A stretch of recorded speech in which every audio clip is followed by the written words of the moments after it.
युद्ध मुक्त विश्व बन सकेगा, छुआछूत मुक्त भारत बन सकेगा, नारी पर जुल्मों से मुक्त भारत बन सकेगा, प्रदूषण से मुक्त हो सकेगा।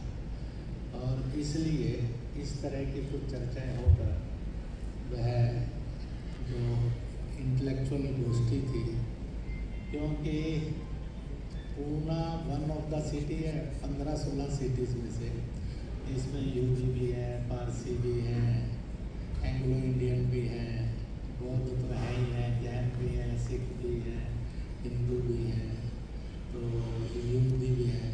तो इसलिए इन्होंने कहा क्यों नहीं अंग्रेज जी आए हैं, तो इस कार्यक्रम को ऑर्गेनाइज किया विदाउट। और उसके बाद वहाँ की सिचुएशंस में बहुत बड़ा इम्प्रूवमेंट और परिवर्तन आया, और इसलिए वो मुख्य धारा में टू प्रेसिडेंट्स, टू सिटीजनशिप आदि से मुक्त होकर भारत की अखंडता, और सुप्रीम कोर्ट का फर्ज बनता है भारत की एकता और अखंडता को वो मुख्य मानकर विचार करे और फैसला करे। इसी के साथ साथ जो 480 साल से संघर्ष चल रहा था राम जन्मभूमि का, उसका फैसला आ गया था, और आज तक जितने प्रयत्न हुए थे सब में दंगे हुए, जितने प्रयत्न हुए थे सब में युद्ध हुआ था, सब में कुछ ना कुछ झगड़े थे। 84 टाइम्स 480 ईयर्स के अंदर युद्ध हुए और हिंसाएं हुई राम जन्मभूमि के मामले में, लाखों लोगों का बलिदान हुआ।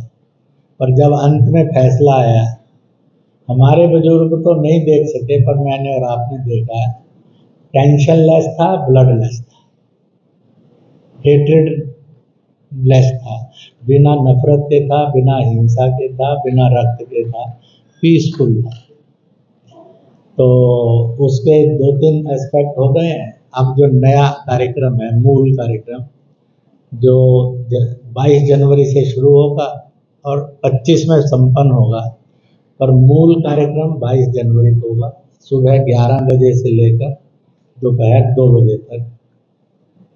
राम जो है लल्ला के रूप में, बालक के रूप में अपने मुख्य स्थान पर विराजमान होंगे। देश के प्रधानमंत्री भी रहेंगे, सब धर्मों के उसके अंदर लोग भी रहेंगे, कई मुस्लिम कलाकार भी आएंगे, कुछ ईसाई कलाकार भी आएंगे उसके अंदर। ऐसे सब करके 22 जनवरी को उस समय कार्यक्रम होगा। उसके लिए 3 फेज प्रोग्राम दिया गया है। अभी 1 जनवरी से लेकर 15 जनवरी तक राम भक्त लोग, those who believe in unity in diversity, ऐसे सब लोग महिला पुरुष से, जाति से, भाषा से, दल से ऊपर उठकर एक लगता है 11 करोड़ यानी 50 करोड़ 45 करोड़ के लगभग की पॉपुलेशन को घर घर जाकर संपर्क करके निमंत्रण और सूचना देंगे। अक्षत जाएगा, वो अक्षत वितरित किया जाएगा। क्या भाई? तो यह वहाँ के न्यास के द्वारा है, जो राम जन्मभूमि का न्यास है, वो सारे देश में होगा। दूसरी बात कि 22 जनवरी को ऑफ एनी रिलीजन, केवल सनातनी नहीं, अगर गुरुद्वारा है, मंदिर है, मस्जिद, गिरजा भी है, अपील सबको की है, चाहे आश्रम है, कि उस समय उस दिन अपने अपने पूजा स्थल पर अपने अपने तौर तरीके से अपने अपने गुरुदेव की, अपने भगवान की, अपने खुदा की, ईश्वर की, गॉड की, जिसकी भी आपको लगता है, पेड़ मानते, हवन यज्ञ मानते, उसके अनुसार अपने अपनी वे ऑफ वर्शिप के अनुसार और सबने पूजा करनी है। तीसरी बात उसमें कही गई है, क्योंकि राम ही खुदा है, खुदा ही राम है, अल्लाह ही राम है, राम ही अल्लाह है, गॉड ही राम है, राम ही गॉड है, ईश्वर ही गॉड है, राम है, राम ही ईश्वर है, ऐसा माना जाता है। राम जन जन में, राम कन कन में, ऐसा जन कौन सा जिसमें राम नहीं। तो इसके अनुसार कहा है कि श्री राम जय राम का 11 बार 11 मिनट या एक माला हर एक जगह लोग करें तो अच्छा होगा। बाकी अपने अपने ढंग से करें। उस समय तक अयोध्या से प्रसाद सब जगह पहुंचना शुरू हो गया है।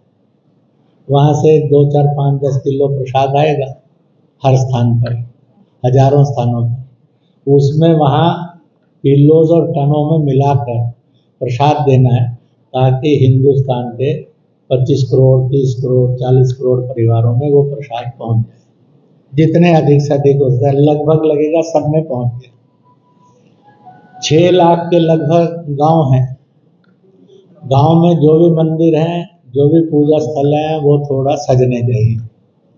और यहाँ पर कल कारखाने में और गली बाजार के अंदर कुछ ना कुछ दीप जलाने चाहिए, रोशनी करनी चाहिए, ताकि सारा हिंदुस्तान जगमगाए। और दुनिया के लोगों को भी अपील किया, जहाँ जो इसमें ज्वाइन कर सकता है वो ज्वाइन करे। और इस प्रकार से 22 जनवरी का कार्यक्रम रहेगा। 27 फरवरी तक अयोध्या दर्शन के लिए अच्छी बड़ी व्यवस्था की है, ताकि प्रतिदिन 2-3 लाख लोग आ सकें। क्योंकि एक ही समय के अंदर 4 लाख 5 लाख आने पर अयोध्या जाम हो जाएगा। अभी उतनी कैपेसिटी नहीं बन रही है, इसलिए स्टेट्स को डेज बांटे गए हैं। इस दिन आए, बाकी लोग अपने आप भी आएंगे जैसे जैसे आएंगे। व्यवस्थाएं करने की कोशिश है कि वहाँ पर सबको शौचालय मिल जाए, रहने को मिल जाए, ये न्यास की कोशिश है। और ये होने के बाद मंदिर का एक महत्वपूर्ण कार्य संपन्न हो जाएगा। परंतु बीच में न्यास ने एक नया संकल्प लिया। जिन्होंने राम काज के अंदर, उन्हें भगवान के काम के अंदर पार्टिसिपेट किया, जटायु है, जैसे शबरी है, संपाति है, अहिल्या है, ऐसे जितने भी हैं, उन सब की भी मूर्तियां लगाएंगे। तो वो 25 तक वो सब मूर्तियां लगेंगी और उस समय कंप्लीशन पर चला जाएगा। तो इस प्रकार से ये कार्यक्रम है। और संघ परिवार भी अपनी एनर्जी आगे के जनवरी मास के अंदर इसी में लगाएगी। आपके पूना में भी उसके कार्यक्रम कुछ ना कुछ होंगे, पता भी लगा होगा आपको, होंगे। तो छोटी मोटी यात्राएं, शोभा यात्राएं भी निकलेगी ऐसा करके। तो ये इस समय का है।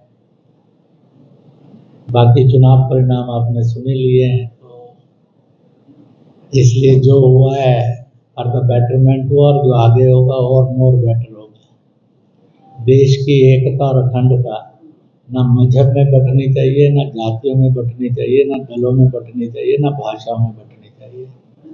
देश की एकता और अखंडता सर्वोपरि थी और सुप्रीम रहनी चाहिए। प्रयत्न है वो सफल ना हो, यही भगवान से प्रार्थना करता हूँ। आप सबको निमंत्रण है, अब आप पूछ सकते हैं।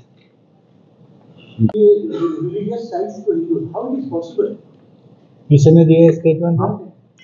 कहाँ से पढ़ा है? अखबार में जो कुछ आता है सच ही आता है कि कुछ गड़बड़ी आता है? ऐसा है कि मैंने लगभग 1990 से, जब मैं जम्मू कश्मीर में आरएसएस का इंचार्ज था, और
वो क्वेश्चन आंसर नहीं चाहते हैं, वो बहुत जल्दी में फंस चले गए, बेताब हो गए। मैं पहली बात आपको कह देता हूँ, अगर आप ये कहते हैं मैं टाल रहा हूँ, it is your not a good word. मैंने आज तक जिंदगी में टालने का काम नहीं किया। आप एक सेकंड, कोई चिंता की बात नहीं है। आप समझदार हैं, मैं कम समझदार नहीं हूँ, इतना तो पक्का मान लो। और आप सुपर समझदार हैं, इतना मानने की जरूरत नहीं, इसमें कोई ऐतराज नहीं। इसलिए मैं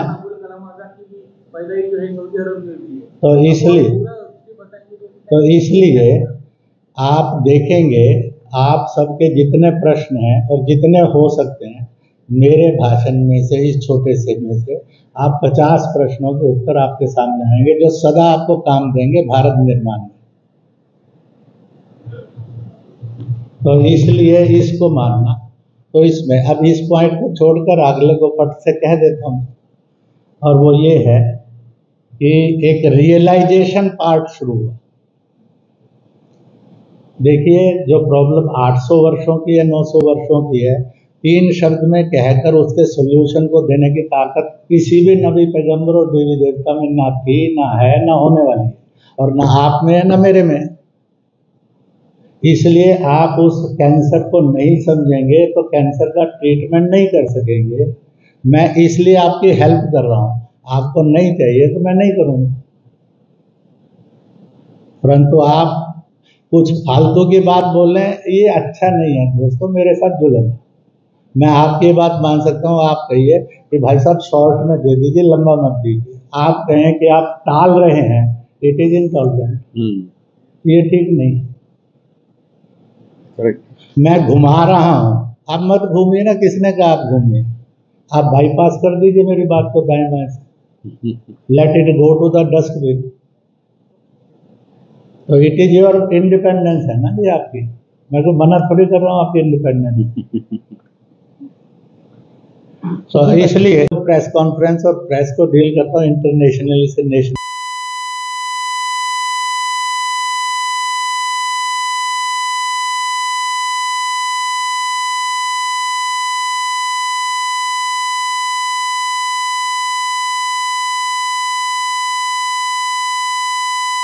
थोड़ी पकड़ने वाला।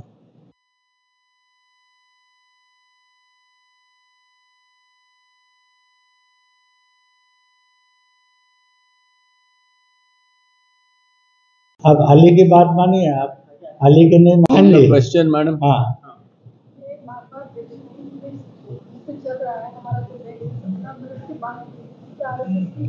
ऐसा है कि भारत का संविधान लागू होने से पहले परिवर्तन में चला गया। Be careful. 26 नवंबर 1949 को भारत का संविधान क्लियर हुआ। 26 जनवरी 1950 में भारत का संविधान लागू किया गया। पहला अमेंडमेंट इसी समय में कांग्रेस ने कर दिया।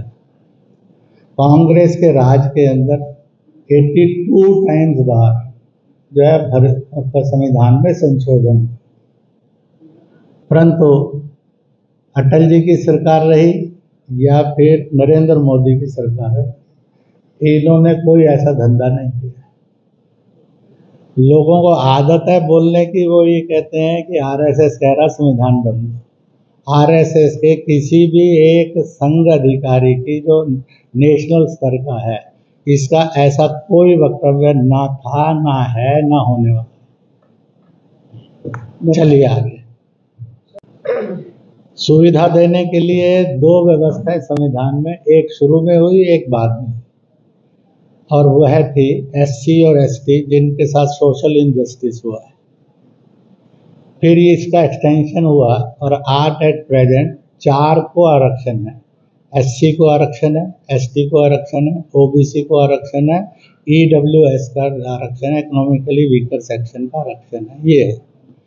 फिर माइनॉरिटी वोट बैंक की पॉलिटिक्स में कांग्रेस ने मुसलमान और ईसाइयों को विदेशी धर्म के फॉलोवर्स हैं इसलिए माइनॉरिटिज्म का आरक्षण दिया, जिसके लिए मूल संविधान ने, बाबा साहब ने कुछ नहीं कहा। ये अमेंडमेंट होकर हुआ। फिर बाद में बौद्धों ने, जैन ने, सिख ने भी अपने आप को माइनॉरिटी में लिखवाया। अल्टीमेटली पारसी भी आए उसमें, जो सबसे छोटा ग्रुप है। 50,000 45,000 का ग्रुप होगा भारत। 50,000 ग्रांट साहब ज़्यादा अच्छा बता सकते हैं कितना का होगा। ये आया, और इसलिए कुछ लोग अब ऐसे हो गए हैं जो माइनॉरिटीज़म में भी और कास्टिज़म के अंदर भी दोनों जगह आरक्षण लेते हैं।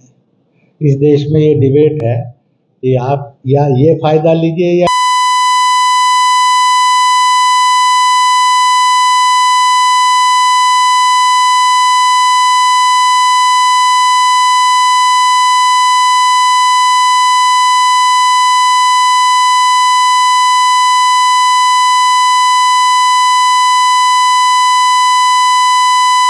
को आरक्षण की सुविधा नहीं है।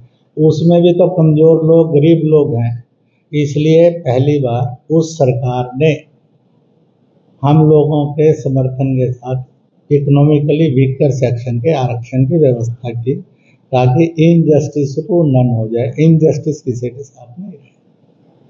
परंतु ये एक विषय जरूर खड़ा होता है बार बार, क्या हम अनटचेबिलिटी फ्री सोसाइटी बन रही है कि नहीं बन रही है? नहीं बन रही है तो उसको कैसे बनाया जाए।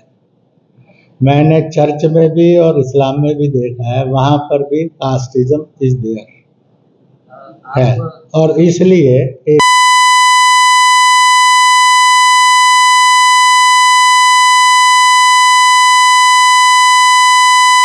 का विशेष ये है, किसी जाति विशेष को कहना ये अछूत है, ये अधर्म है, पाप है और अपराध है। We are from one God, we are from one mother earth. इसलिए हम सब समान भाई और बहन हैं, कोई अछूत नहीं है। जो अछूत किसी को मानता है, ये अधर्म है, पाप है और अपराध। अब हमें बता दीजिए। उनका स्टेटमेंट मैंने उनके और आपके स्टेटमेंट पर उत्तर दे दिया, क्योंकि आप ब्रीफ उत्तर चाहते हैं।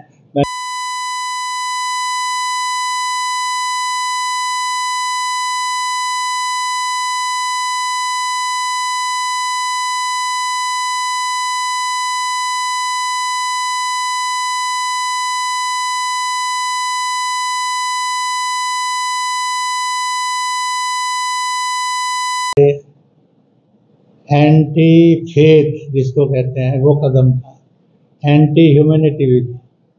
इसके कारण क्या होगा कि देश में ऐसी घटनाओं के कारण एक कदम उठ जाएगा कि किसी ने किसी पर भरोसा नहीं करना चाहिए। कल आपके घर कोई आएगा और आप किसी के घर जाएंगे, क्या तलाशी होनी चाहिए? वो बेरोजगार लड़के थे, और इसलिए इसमें से वो बेरोजगार थे या रोजगार युक्त थे, इस प्रदेश के थे कि उस प्रदेश के थे, वो इस माँ बाप के थे कि उस माँ बाप के थे, किसी के भी होंगे, वो भारतीय नागरिक, मानवता की मंडी के अंदर वो मानव थे। और इसलिए ऐसा कोई कदम उठाना जिससे डेमोक्रेसी आहत हो, जिससे मानवता आहत हो, जिससे और किसी न किसी तरह से एक दूसरे के प्रति के विश्वास को चोट लगे, क्योंकि अगर ऐसा हो तो पैदा करती है। इसलिए ज़रूरी है, इट शुड बी केयर्ड। अभी नई शिक्षा नीति के अंदर